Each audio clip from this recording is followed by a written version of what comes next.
जो किराए पर रहते हो उनको खरीदने का मौका भी मिल सकता है।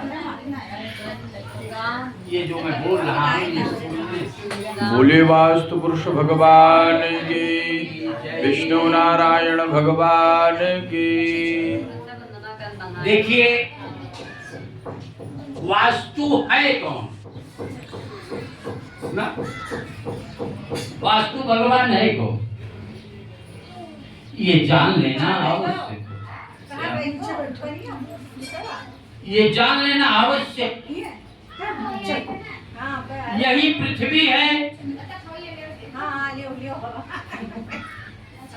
इसी पृथ्वी पर एक राक्षस था और उस राक्षस का नाम था अंधकासुर। क्या नाम था? उसके पास आंखें नहीं थी, लेकिन शब्दवेधी बाण मारता था।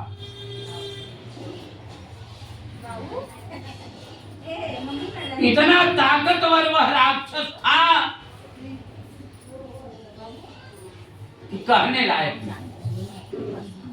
भगवान की कृपा से बहुत अच्छी ताकत मिली और वो ब्रह्मा को खुश करने के लिए साधना करने लगा।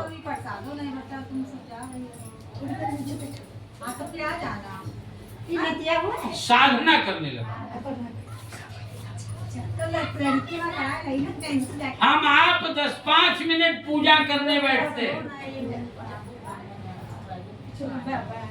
और भगवान के पास इतना एप्लीकेशन डाल देते हैं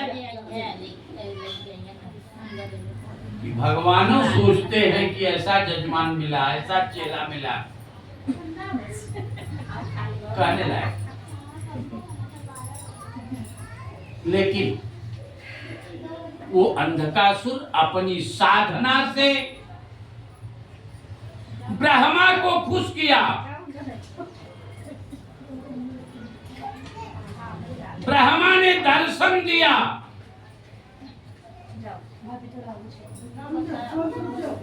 और दर्शन देने के बाद में कहा कि तुम मांगो, क्या चाहते हो?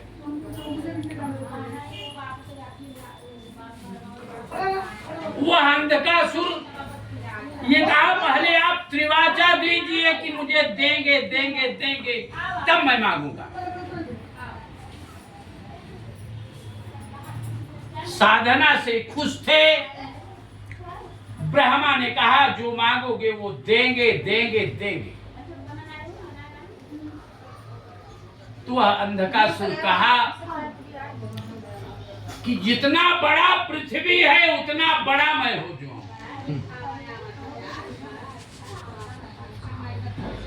जितना बड़ा पृथ्वी है उतना बड़ा मैं हो जाऊं।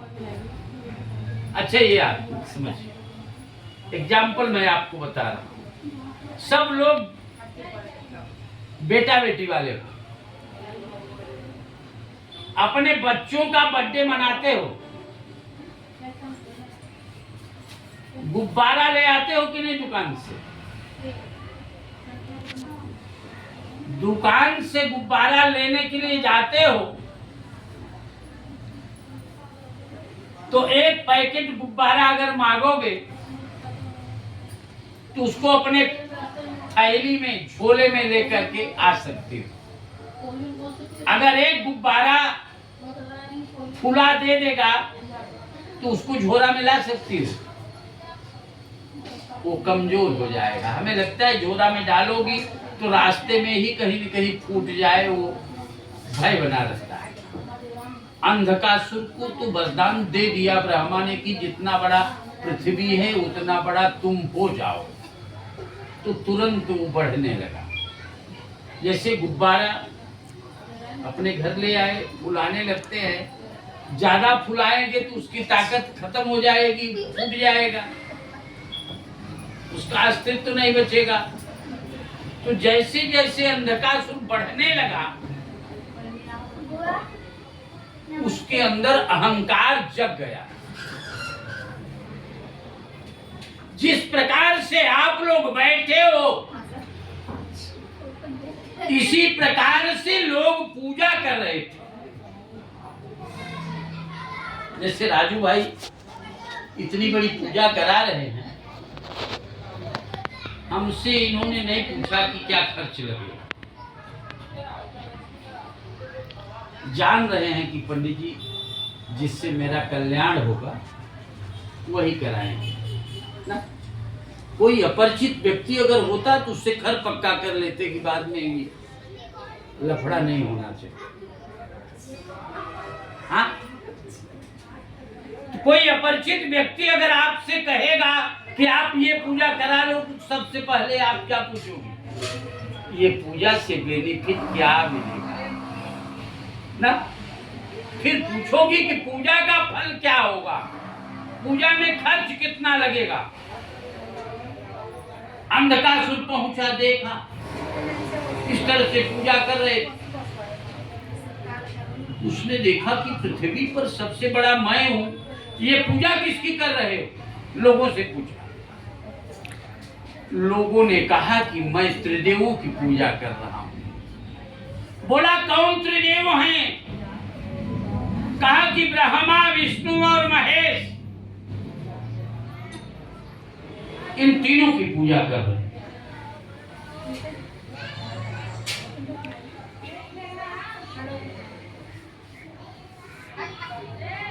उसके दिमाग, ब्रह्मा से वरदान पा करके आया, ब्रह्मा को समझ नहीं रहा। जैसे 15वें तल पे, इसी के चौथे तल से अगर नीचे कोई झांकेगा तो जो व्यक्ति बड़ा दिखाई दे रहा है 6 फुट वाला, वो तो समझ में आएगा वो छोटे ही है ना।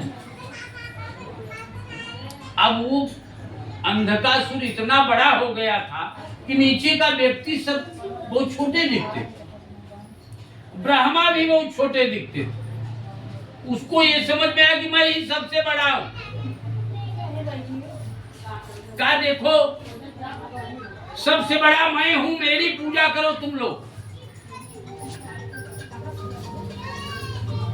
कोई तैयार नहीं हो रहा था, मैं किसकी पूजा करूं। वो ये कहा कि नहीं, मैं आपकी पूजा नहीं कर पाऊंगा। तो उसके दिमाग में ये बात आई, कहा कि अच्छा अगर त्रिदेव कह देंगे तो आप हमारी पूजा करोगे। कुछ लोगों ने सोचा कि हाँ कह देंगे, पूजा करेंगे। अब त्रिदेव के पास जाने के लिए समय लगेगा, त्रिदेव के पास जाने के लिए समय लगेगा, त्रिदेव के पास जाने के लिए समय लगेगा। अब त्रिदेव के पास जाने के लिए समय लगे, तब तक पूजा खत्म हो जाएगी भगवान की कृपा से। अब वो दौड़ते चला गया ब्रह्मा के पास और ब्रह्मा से कहा कि देखिए जितना बड़ा पृथ्वी है उतना बड़ा मैं हूं, पूरे पृथ्वी पर मेरा अधिकार है, इसलिए पृथ्वी पर मेरी भी पूजा होनी। अपने घर पे रहना, मेरी भी पूजा होने। ब्रह्मा ने कहा तुमको मैंने वरदान दिया था ना। हाँ हाँ दिए थे। कहा मैंने तुमको मेरी पूजा करने के लिए कहा था क्या? कहा नहीं, आपने नहीं कहा था। कहा तो मैं किसी से कहने वाला नहीं। राक्षस इतने निकम्मा होते हैं कि वो वफादार नहीं होते, माने आसान नहीं मानते, आसान मंद नहीं होते। ब्रह्मा से वरदान पाया, कहा कि अगर आप लोगों से कहोगे नहीं मेरी पूजा करने के लिए, तो आपको मुझसे युद्ध करना होगा। तुरंत ही लड़ाई करने लगा ब्रह्मा। अब वो जो अंधकासुर था, वो शंकर जी के तीसरे नेत्र की ज्वाला से पैदा हुआ था।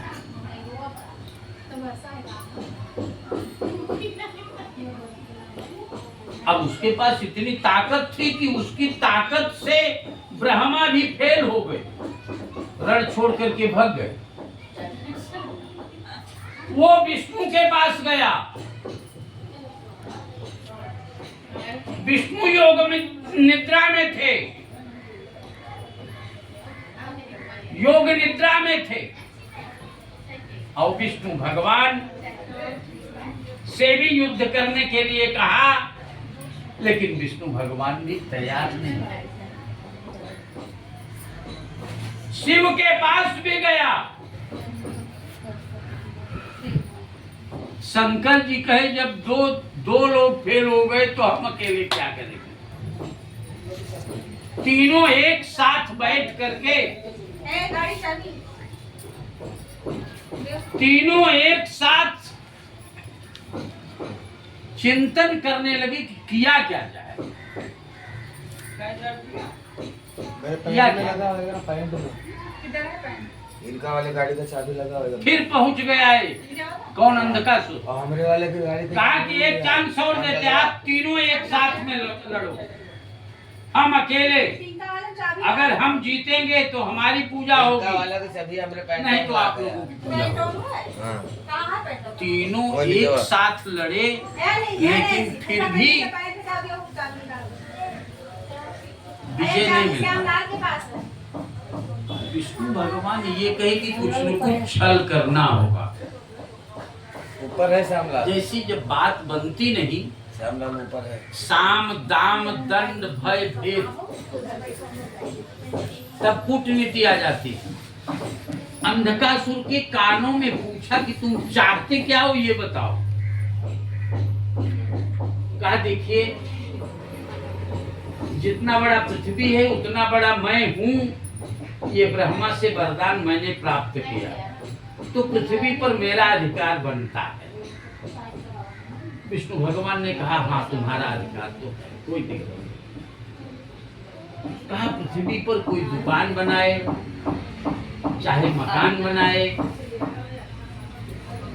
हमारी पूजा होनी।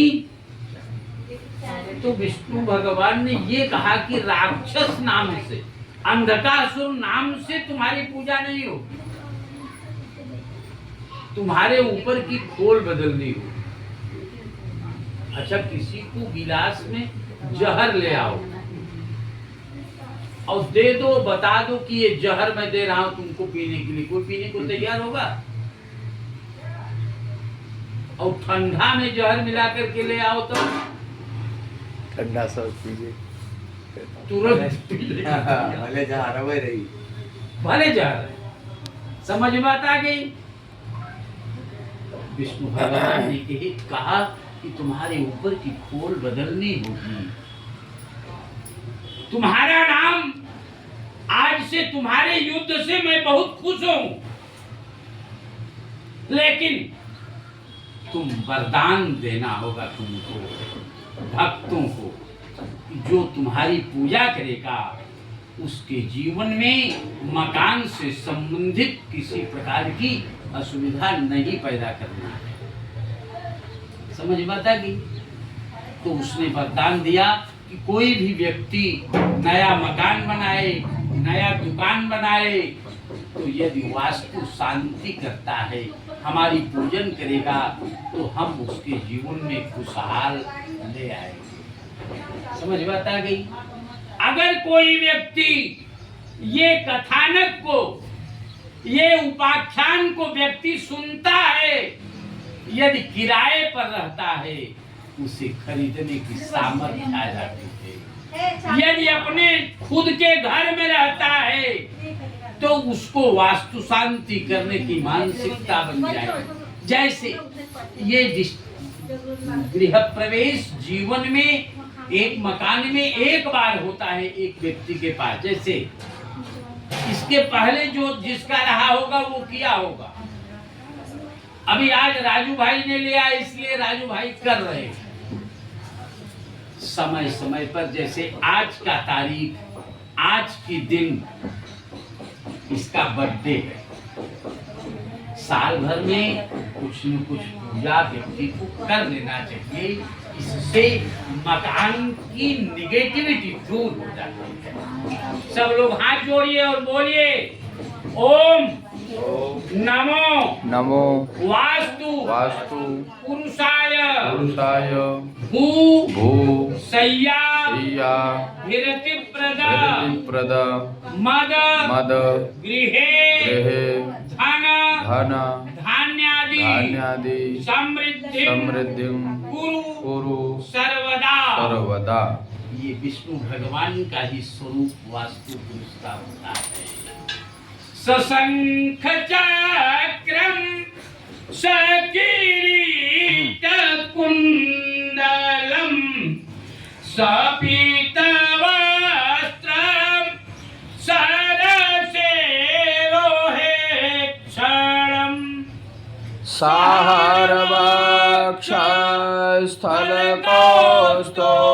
साहरवक्षस्थलकौस्तुभश्रेयं नमामि विष्णुं शिरसा चतुर्भुजं नमामि विष्णुं शिरसा चतुर्भुजम्।